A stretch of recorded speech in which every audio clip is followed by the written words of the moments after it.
Assalamualaikum warahmatullahi wabarakatuh. Nama saya Mahaputra Muhammad Gabriel, NIM saya 1861201707, kelas P2KB. Saya ingin memvisualkan UAS perilaku organisasi. Dengan yang pertama, apa yang dimaksud dengan stres?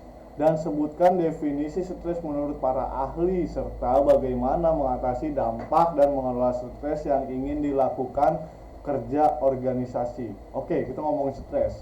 Stres sebagai satu tanggapan penyesuaian yang dimedisi oleh perbedaan-perbedaan individual SDL, bahwa stres berbagai suatu tanggapan penyesuaian yang dimeditasi oleh perbedaan-perbedaan individual yang merupakan suatu konsekuensi dari setiap tindakan, situasi, atau bahkan peristiwa yang menetapkan khusus pada seseorang. Gimana cara mengatasi dampak stres?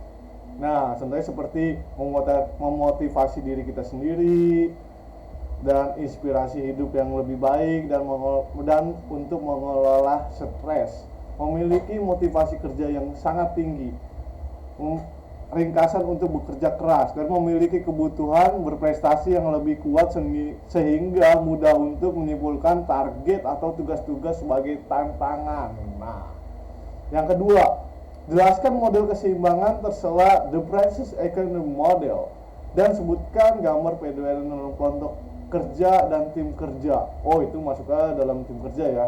Misalkan adalah ketika anggota kelompok tiba-tiba menyadari bahwa jika mereka adalah tidak mengubah taktik, tujuan atau misi kelompok tidak akan tercapai.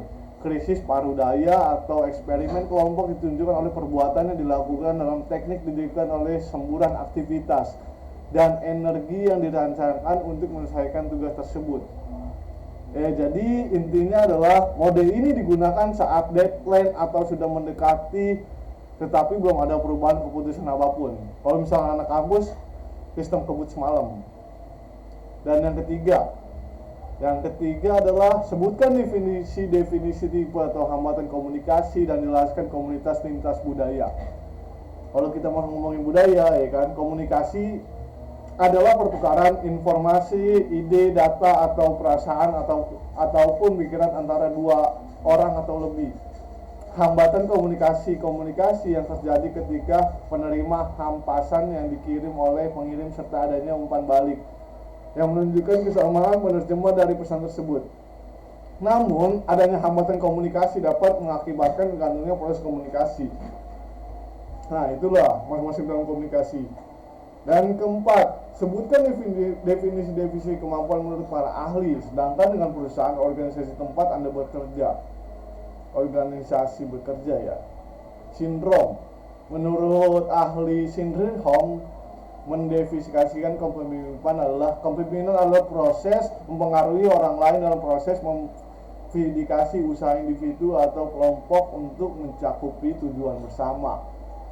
Menurut Robbins, kepemimpinan adalah suatu kemampuan mempengaruhi suatu kelompok kalian mencapai tujuan.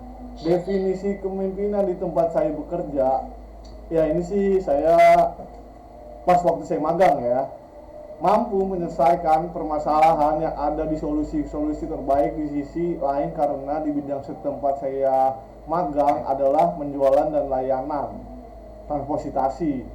Pemimpin mampu memberikan pengaruh untuk anak buahnya sehingga memiliki power yang dalam penjualan. Itu termasuk juga dalam sales di dalam dunia ekonomi. Dan yang terakhir, 5. Gambarkan bias menurut Robbins, The Judge, dan gambarkan pengambilan keputusan dan persisi klasik perilaku menurut Sindrom dan The Matrix pengambilan keputusan menurut Rabin The Culture dan memberikan kesimpulan. Kita harus menurut kesimpulan, dan ini seperti kayak kita secara rinci aja ya. Mengambil keputusan, masalah yang didefinisikan dengan jelas, pengetahuan tentang semua kemungkinan alternatif dan konsekuensinya, pihak alternatif dan optimal, termasuk juga keterbatasan konfirmatif dan membatasi rasionalitas. Pengambil keputusan perilaku, masalah tidak didefinisikan dengan jelas, pengetahuan terbatas pada kemungkinan alternatif dan konsekuensinya. Pilihan alternatif yang optimal, tindakan manajerial. Nah, itulah hasil dari passion saya. Kurang lebihnya mohon maaf. Wa taufiq hidayah, dan saya ucapkan terima kasih.